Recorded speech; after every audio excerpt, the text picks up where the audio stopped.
أعوذ بالله من الشيطان الرجيم بسم الله الرحمن الرحيم إن هؤلاء ليقولون إن هي إلا موتتنا الأولى وما نحن بمنشرين فأتوا بآبائنا إن كنتم صادقين. கண்ணியத்திற்குரிய அல்லாஹ்வின் அடியார்களே, சூரத்து துஹானை நாம் பார்த்து வருகின்றோம். அதில் இதுவரை 33 வசனங்களை நாம் பார்த்து முடித்திருக்கின்றோம்.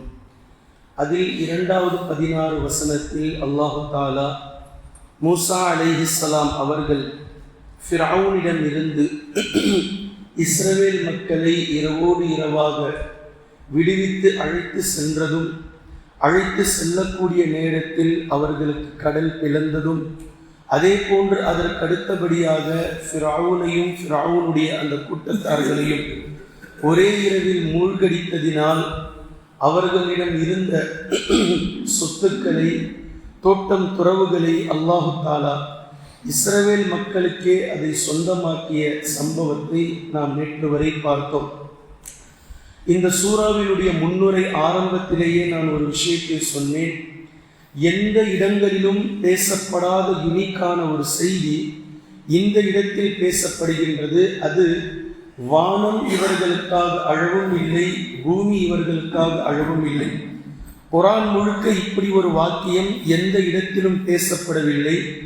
இந்த சம்பவத்தில் ஃபிரௌனுடைய சமூகத்தாருக்காக வானம் இவர்களுக்காக அழவும் இல்லை, பூமி இவர்களுக்காக அழவும் இல்லை என்று அல்லாஹு தாலா பேசக்கூடிய அந்த விஷயத்தை பேசியிருக்கின்றான். இதற்கான சில விளக்கங்களை நாம் பார்த்திருக்கிறோம். இதை தாண்டி அல்லாஹ் எத்தனையோ சமூகத்தார்களை அழித்திருக்கின்றான், அதை நாம் பார்த்திருக்கின்றோம். வெறும் ஃபிரௌனையும் ஃபிரௌனுடைய சமூக மக்களை மாத்திரம் அழிக்கவில்லை. சமூக கூட்டத்தார்கள் அழிக்கப்பட்டிருக்கிறார்கள், ஆது மக்கள் அழிக்கப்பட்டிருக்கிறார்கள், நூஹ் அலைஹிஸ்ஸலாம் அவர்களுடைய அந்த சமூக மக்கள் வெள்ள பிரளயத்தில் அழிக்கப்பட்டிருக்கிறார்கள். அதே போன்று லூத் அலைஹிஸ்ஸலாம் அவர்களுடைய சமூகம் அழிக்கப்பட்டிருக்கிறார்கள். இப்படி அழிக்கப்பட்ட சமூகங்கள் பலரை பற்றி பேசக்கூடிய குர்ஆன் எந்த இடங்களிலும் இப்படி ஒரு வார்த்தையை பயன்படுத்தவில்லை. வானம் அவர்களுக்காக அழவும் இல்லை, பூமி அவர்களுக்காக அழவும் இல்லை என்று. ஆனால் ஃபிரௌன் மற்றும் ஃபிரௌனுடைய அந்த சமூக மக்கள் அழிக்கப்பட்டதை பேசக்கூடிய பல இடங்களில் இந்த ஒரு இடத்தில் சூரத்து துஹானில் அல்லாஹ் அதை குறிப்பிட்டு பேசுகின்றான். வானம் அவர்களுக்காக அழவும் இல்லை, பூமி அவர்களுக்காக அழவும் இல்லை என்பது. இதிலிருந்து ஒரு கருத்தை நாம் பார்க்க முடித்து விட்டோம். முஃமின்களுக்காக வானம் பூமி அழுகின்றது. வானம் பூமி கூட அழாத துர்பாக்கியசாலியாக இவர்கள் மாறிவிட்டார்கள். வானம் பூமி அழுவதற்கு ஒரு சுப்ஹானல்லாஹோ, ஒரு தௌபாவோ, ஒரு கலிமாவோ சொல்லக்கூடிய அளவிற்கு கூட இவர்கள் அவகாசம் அளிக்கப்படாத கெட்டவர்களாக மாறிவிட்டார்கள் என்பதை நேற்றைய முன்தினம் வரை நாம் பார்த்தோம். அதே நேரத்தில் இன்னொரு முக்கியமான விஷயத்தை இன்ஷா அல்லாஹ் சூராவினுடைய முடிவில் இதை ஏன் அல்லாஹ் இங்கு கொண்டு வந்திருக்கின்றான் என்பதை நான் குறிப்பிடுகின்றேன். கவனமாக அப்போது நீங்கள் குறிப்பெடுத்துக் கொள்ளுங்கள். இப்போது 34வது இந்த இடத்தில் வசனத்தில் அல்லாஹ் பேசுகின்றான். இன்ன ஹாஉலாஇ லயகூலுன், நிச்சயமாக இவர்கள் சொல்கிறார்கள். இந்த இவர்கள் குறைஷி மக்கள். குறைஷி மக்களுக்கு எச்சரிக்கை செய்யும் விதமாகத்தான் அல்லாஹு தாலா ஃபிரௌனுடைய சமூகத்தார்களை அழித்ததை அல்லாஹ் பேசி முடித்தான். இப்போ மீண்டும் அல்லாஹு தாலா குறைஷி மக்களுக்கு வருகின்றான். நபி ஸல்லல்லாஹு அலைஹி வஸல்லம் அவர்களை மறுத்து கொண்டிருக்கிறார்கள், ஏளனம் செய்து கொண்டிருக்கிறார்கள். அதே நேரத்தில் மறுமையை மறுக்கிறார்கள். மறுமை என்றெல்லாம் ஒன்றும் இல்லை, நாம் இறந்து போனதற்கு பின்னால் எழுப்பப்பட மாட்டோம் என்று அவர்கள் உறுதியாக சொல்லிக் கொண்டிருக்கிறார்கள். அதை அல்லாஹு தாலா இப்ப மறுப்பு தெரிவித்து பேசுகின்றான். இன்ன ஹாஉலாஇ லயகூலூன், நிச்சயமாக இவர்கள் சொல்கிறார்கள், இந்த குறைஷி மக்கள் சொல்கிறார்கள், இன் ஹிய இல்லா மௌத்தத்துனல் ஊலா வமா நஹ்னு பிமுன்ஷரீன், இந்த உலக வாழ்க்கை எல்லாம் ஒரு முறைதான், நாம் மௌத்தாகும் வரை மட்டும்தான் நம்முடைய வாழ்க்கை, கண்டிப்பாக நாம் மீட்கப்பட மாட்டோம், நாம் மீண்டும் எழுப்பப்பட மாட்டோம் என்று அவர்கள் சொல்கிறார்கள். சொல்லிவிட்டு அதை கூறுகிறார்கள். மறுமை இருக்கு என்று சொல்பவர்களிடம், அதாவது நபி ஸல்லல்லாஹு அலைஹி வஸல்லம் அவர்களிடத்தில் அவர்கள் எதிர்வாதம் வைக்கிறார்கள். ஃபஅது பி ஆபாஇனா இன் குன்தும் சாதிகீன், இறந்தவர்கள் மீண்டும் எழுப்பப்படுவார்கள் என்பது உண்மையாயின், நீங்கள் சொல்லக்கூடிய கருத்து உண்மையாக இருந்தால், எங்களுடைய மூதாதியர்கள் அப்பன் பாட்டன்மார்கள் எல்லாம் எத்தனையோ பேர் எங்களுக்கு முன்னால் இறந்து போய்விட்டார்கள், அவர்களை இப்போது உயிரோடு கொண்டு வந்து காட்டுங்கள் பார்ப்போம் என்று நபி ஸல்லல்லாஹு அலைஹி வஸல்லம் அவர்களிடத்தில் இந்த குறைஷி மக்கள் கேள்வி எழுப்புகிறார்கள். உண்மையில் இது ஒரு அபத்தமான வாதமாகும். அல்லாஹு தஆலா உயிர் கொடுத்து எழுப்புவேன் என்று சொல்வது இந்த உலகத்தில் அல்ல, அது இந்த உலகத்தினுடைய விதியும் அல்ல, அது நியதியும் அல்ல.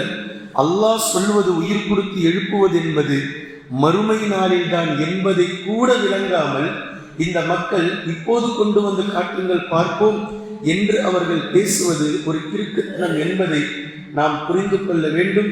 இப்போ அல்லாஹு தஆலா அவர்களை பேசி காட்டுகின்றான், ஒரு கேள்வி எழுப்புகின்றான். அஹும் ஹைருன் அம் கௌமு துப்பா, இவர்கள் சிறந்தவர்களா அல்லது துப்பா சமூகம் என்பவர்கள் சிறந்தவர்களா? வல்லதீன மின் கப்லிஹிம், இவர்களுக்கு முன்னால் வாழ்ந்த துப்பா சமூகம் சிறந்தவர்களா அல்லது இவர்கள் சிறந்தவர்களா? அஹ்லக்னாஹும், அவர்களையே நாம் அழித்து ஒழித்து விட்டோம். இவர்களை விட கடுமையாக வாதம் செய்தவர்கள், கடுமையாக விதண்டாவாதம் செய்தவர்கள், அறிவுத்திறனோடு பேசக்கூடியவர்கள் என நினைத்து கொண்டு நபிமார்களிடத்தில் வாதத்தையும் விதண்டாவாதத்தையும் மறுமை நாளை பற்றியும் கேலி கிண்டலாக பேசிய அவர்களை நாம் அழித்து ஒழித்து விட்டோம். இன்னஹும் கானூ முஜ்ரிமீன், நிச்சயமாக அவர்கள் குற்றவாளிகளாக இருந்தார்கள் என்று அல்லாஹு தஆலா இவர்களுக்கு மறுப்பு தெரிவித்து பேசுகின்றான். குறைஷி மக்கள் இப்போது மறுமையை மறுத்து பேசுகிறார்கள். ஆனால் இவர்களுக்கு முன்னால் துப்பா என்ற ஒரு சமூகத்தை நாம் அழித்து முடித்திருக்கின்றோம்.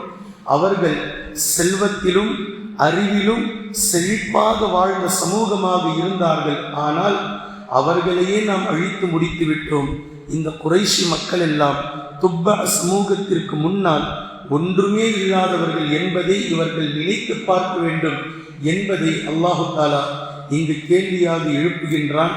இந்த இடத்தில் அல்லாஹு தஆலா துப்பா சமூகம் என்று சொல்லப்படுவது, ஏற்கனவே தஃப்சீரில் துப்பாயை பற்றி ஒரு சில விளக்கத்தை நாம் பார்த்திருக்கிறோம். இப்போது இன்னும் கொஞ்சத்தை நாம் தெரிந்து கொள்ளுங்கள். துப்பா என்று சொல்லக்கூடிய இந்த சமூகம் சபஅ நாட்டில் வாழ்ந்த மக்களைத்தான் அல்லாஹ் பேசுகின்றான். அதாவது சுலைமான் அலைஹிஸ்ஸலாம் அவர்களுடைய காலத்தில் ராணிக்கு கடிதம் எழுதினார்களே, அந்த ராணி வாழ்ந்த இடம்தான் சப. இன்று அந்த ஊருக்குத்தான் யமன், ஏமன் என்று சொல்லப்படுகின்றது. அந்த ஊரில் வாழ்ந்தவர்கள் தான் துப்பா என்ற இந்த சமூகம். அவர்களை பற்றித்தான் குர்ஆன் பேசுகின்றது. தாபிஆ என்று சொல்லக்கூடிய மன்னர்கள் அல்லது தபாபிஆ என்று சொல்லக்கூடிய இந்த மன்னர்கள் தான் இந்த மக்களை ஆட்சி செய்து வந்தார்கள். வரலாற்றில் இவர்களுக்கு ஹிம்யர் அரசு என்று பெயர் சொல்லப்படுகின்றது. ஹிம்யர் அரசு என்று இவர்களுக்கு பெயர் சொல்லப்படுகின்றது. கிறிஸ்துவ பிறப்பிற்கு பின்னால் ஈசா அலைஹிஸ்ஸலாம் அவர்களுக்கு பின்னால் கிபி 300 முதல் 525 வரைக்கும் இவர்கள் ஆட்சி செய்தார்கள். ஏறத்தாழ 225 ஆண்டுகள் இந்த துப்பா சமூகத்தை தபாபிஆ மன்னர்கள், ஹிம்யர் அரசு ஆட்சி செய்து வந்தது. இந்த சமூகம் மிகவும் செல்வ செழிப்பாக ஆட்சி வாழ்ந்த சமூகம். சொகுசான வாழ்க்கை வாழ்ந்தார்கள். அதே நேரத்தில் பல நபிமார்கள் அல்லாஹு தஆலா இவர்களுக்கு அனுப்பிய போது இவர்கள் அவர்களை மறுத்து வந்தார்கள். அவர்களை இவர்கள் கேலி கிண்டலாக எடுத்துக்கொண்டார்கள். வாதம் விதண்டாவாதம் செய்து வந்தார்கள் என்பதை நாம் பார்க்கிறோம். அதே நேரத்தில் நபிமார்களை அலட்சியம் செய்ததினால் சில வெள்ளப்பெருக்கை ஏற்படுத்தி அல்லாஹு தஆலா இவர்களை அழித்து முடித்தான். சிலர்கள் சிதறடிக்கப்பட்டார்கள். வெவ்வேறு இடங்களுக்கு இவர்கள் குடிபெயர்ந்து சென்றார்கள், அலைக்கழிக்கப்பட்டார்கள். எந்த சமூகத்தினுடைய வரலாற்றில் இவர்களுக்கென்று ஒரு நன்மதிப்பு இருந்ததோ அதையும் இவர்கள் இழந்தார்கள் என்பதை நாம் பார்க்கிறோம். இவர்களுடைய முழுமையான வரலாறு இன்ஷா அல்லாஹ் சூரா சபை நாம் பார்க்கக்கூடிய நேரத்தில் இதற்கு பின்னால் ஒட்டுமொத்தமாக இன்ஷா அல்லாஹ் நாம் பார்க்கலாம். அதே போன்று இந்த தபாபிஆ இந்த கூட்டத்தினருடைய தந்தை தான் துப்பா என்று சொல்லி வாழ்ந்தவர்கள். இவர் மிகவும் நல்லவராக வாழ்ந்தார். இவருக்கு பின்னால் வந்த இவர்களுடைய சமூகம்தான், இவர்களுடைய பேர பிள்ளைகள் தான் குஃப்ரில் மூழ்கினார்கள், அல்லாஹுக்கு மாற்றமான செயலில் மூழ்கினார்கள் என்பது சில வரலாற்று ஆசிரியர்களுடைய குறிப்பு.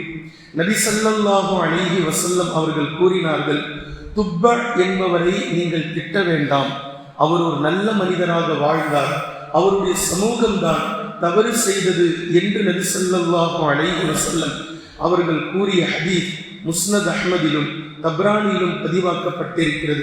அதே நேரத்தில் இந்த ஹதீஸை அறிவிக்கக்கூடிய ராவிகளில் அபூ ஸுர்ஆ இப்னு லஹியா என்பவர்கள் சில அறிவிப்பாளர்களால் ஹதீஸ்களை வல்லுநர்களால் விமர்சிக்கப்பட்டிருக்கிறார்கள் என்பதும் குறிப்பிடத்தக்கது என்பதை இமாம் இப்னு கஸீர் ரஹிமஹுல்லாஹ் அவர்களும் ஃபத்ஹுல் பாரியிலும் அவுனுல் மஅபூத் என்ற நூலிலும் இந்த ஹதீஸை பற்றி, ஹதீஸினுடைய அறிவிப்பாளர்களை பற்றி சொல்லப்பட்டிருப்பதும் நாம் கவனத்தில் கொள்ள வேண்டும். அதே நேரத்தில் அல்லாஹு ஆலம் துப்பா என்று வாழ்ந்த அந்த மனிதரை பற்றி இரண்டு விதமான கலப்பலாக இரண்டு மாற்று கருத்து இருப்பதினால் அல்லாஹே மிக அறிந்தவன். ஆனால் துப்பா என்ற மனிதருடைய சமூகம் வழித்தவறி போனது என்பதில் எந்த மாற்று கருத்தும் இல்லை. இதைத்தான் அல்லாஹு தாலா இங்கு கேள்வியாக எழுப்பி குறைஷி மக்களுக்கு கடுமையாக எச்சரிக்கை செய்கின்றான். உங்களை விட சிறந்தவர்களாக வாழ்ந்த துப்பா சமூகத்தையே நாம் அழித்து ஒழித்து விட்டோம். இப்போது முஹம்மது ஸல்லல்லாஹு அலைஹி வஸல்லம் அவர்களிடத்தில் நீங்கள் விளையாடி கொண்டிருக்கிறீர்கள், விதண்டாவாதம் செய்கிறீர்கள், மறுமையை மறுத்து கொண்டிருக்கிறீர்கள், கவனமாக இருந்து கொள்ளுங்கள். துப்பா சமூகத்திற்கு நடந்த அதே நிலை உங்களுக்கு ஏற்பட்டு விடாமல் பார்த்து கொள்ளுங்கள் என்று அல்லாஹு தாலா இந்த 4 வசனங்களில் எச்சரிக்கை செய்து முடிக்கின்றான்.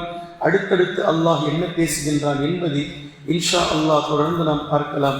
குர்ஆனையும் ஹதீஸையும் தெளிவாக விளங்கக்கூடிய நன்மக்களாகவும் அதை நடைமுறைப்படுத்தக்கூடிய மக்களாகவும் அல்லாஹ் நம்மை ஆக்குவானாக.